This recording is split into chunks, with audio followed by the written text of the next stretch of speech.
es lo mismo. Bien, profesor Vinieski, Revolución iraní. Qué lindo Revolución tema. 1979. 1979. El Ayatollah Khomeini. A quien le vendimos armas. Yo lo recuerdo, ustedes son jóvenes, no la recuerdan. Yo me acuerdo. Ah, la recuerda. Sí, claro que Bien. nos acordamos.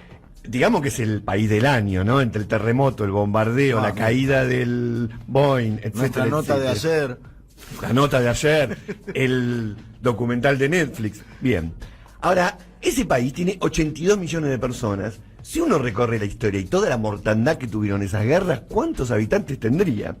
Si ustedes recorren una ciudad que se llama Persépolis, van a ver ruinas todas de mármol, y eso es producto de que fue la capital del Imperio Persa. Mucho lujo. La gloria. Cuando Persia era un lujo y era la capital del mundo, Europa era una zona rural atrasada. Así que estamos hablando de uno de los focos de la Bueno, lo que civilización. nos decía ayer que es 200 años, nosotros miramos desde los 200 años y ellos tienen 8.000, 10.000. 10.000 y terminan cantando cumbia. Pero bueno, el tema es que esa ciudad Persépolis la fundó Darío I en el año sexto antes de Cristo, y en el año 600 después de Cristo la conquistaron los musulmanes. Es decir que cuando los musulmanes llegan, eso ya era una enormidad, y ellos creían en otra religión, la voy a nombrar nada más, se llama Zoroastro. Después, si quieren, un día hacemos una columna. Pero a partir del 600 después de Cristo es donde llegan los musulmanes, y al toque es invadida por los mongoles. Por tanto, uno puede decir, ahí hay una mezcla, Escúchame. una mezcla en Irán.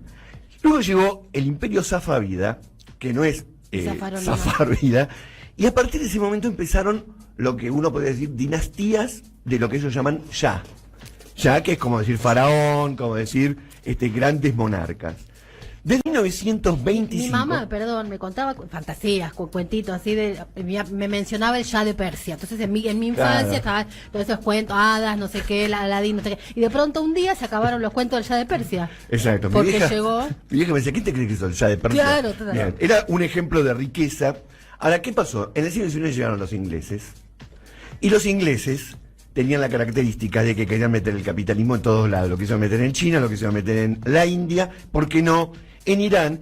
Y empezaron a negociar y lograron instalar una nueva dinastía, la dinastía de los Reza Pahlaví. Reza Pahlaví. Año 1925, el Shah de Irán, que es el padre del que luego va a ser derrocado, quiso modernizar el país. ¿Y qué hizo para modernizar el país? Empezó tratando de extirpar la costumbre musulmana, y por lo tanto se ganó un enemigo muy importante, que son los ayatolas. Claro. Ayatolas, es No se decir, meta el con clero. nosotros. El clero iraní.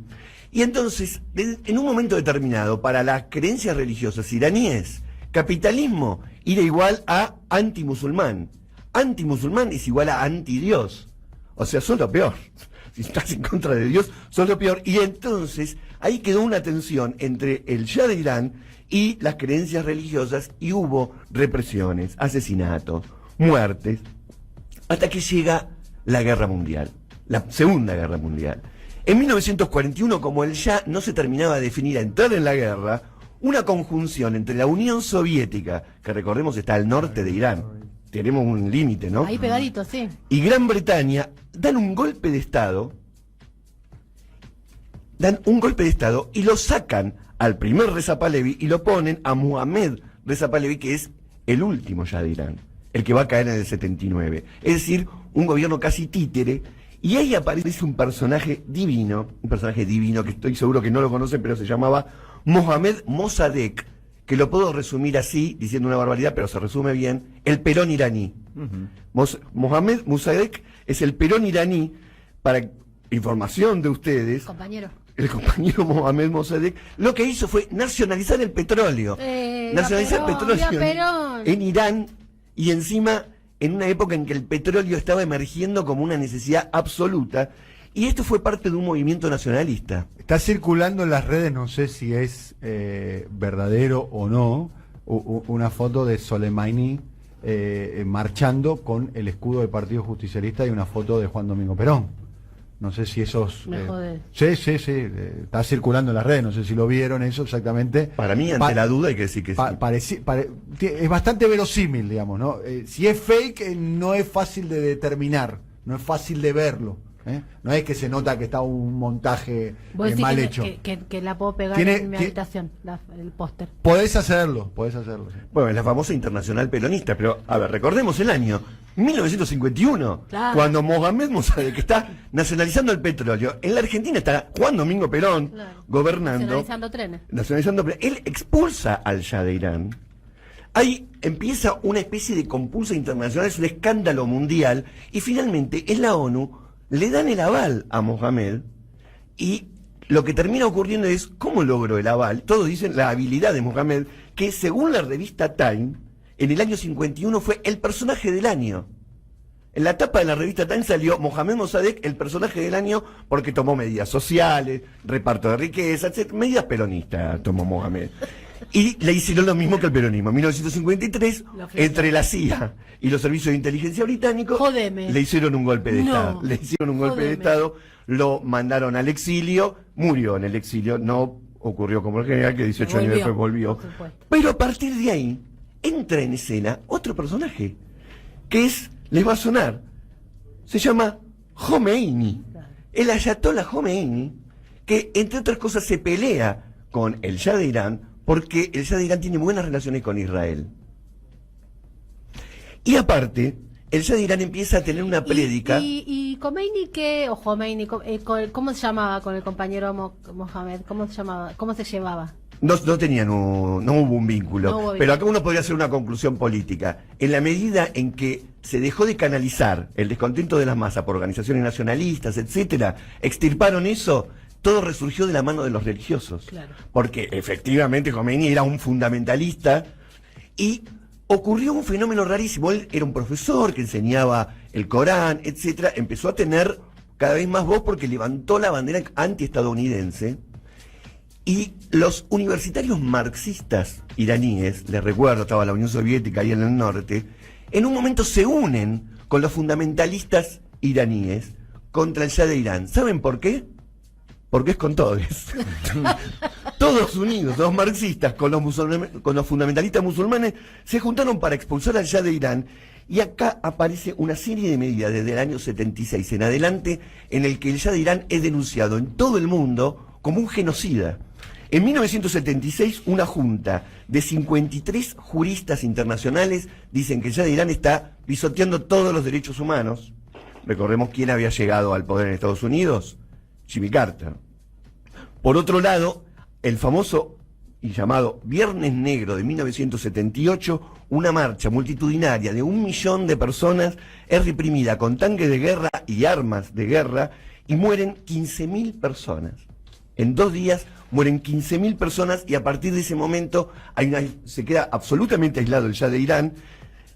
Se empiezan a desenvolver huelgas generales por todo Irán y llega la famosa, porque a Khomeini lo habían expulsado del país, y cuando decide volver, viendo que decaía el régimen, lo van a recibir, no sé si le suena esto, lo van a recibir al aeropuerto, al ayatollah Khomeini, más de 3 millones de personas. Mirá.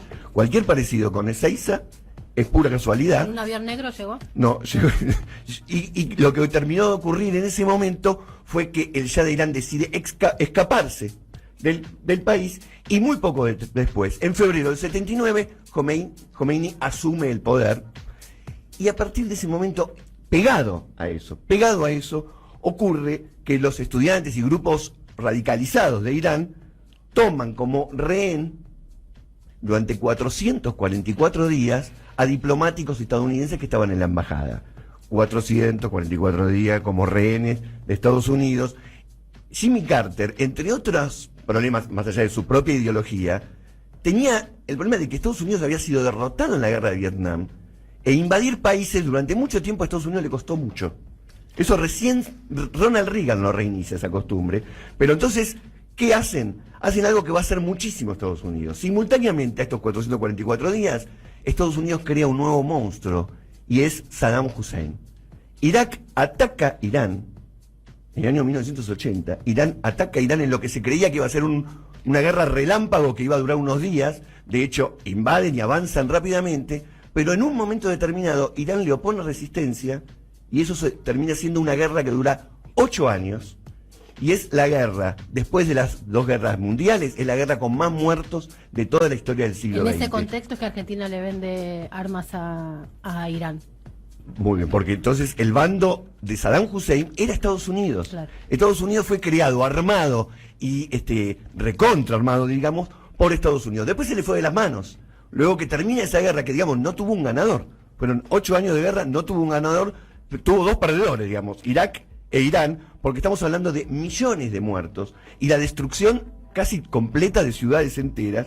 Luego de esas 2 guerras, vino también todo el problema de el petróleo iraní, el enfrentamiento con Estados Unidos, la creación del monstruo iraní. No sé si leyeron la noticia ayer, Donald Trump declaró que fue Irán el que derribó el Boeing, y Irán dijo, nosotros no fuimos los que derribamos el Boeing. También lo dijo el primer ministro canadiense Justin Trudeau. Exacto. Teniendo en cuenta que gran parte de los pasajeros de ese vuelo eran de origen canadiense, ¿no?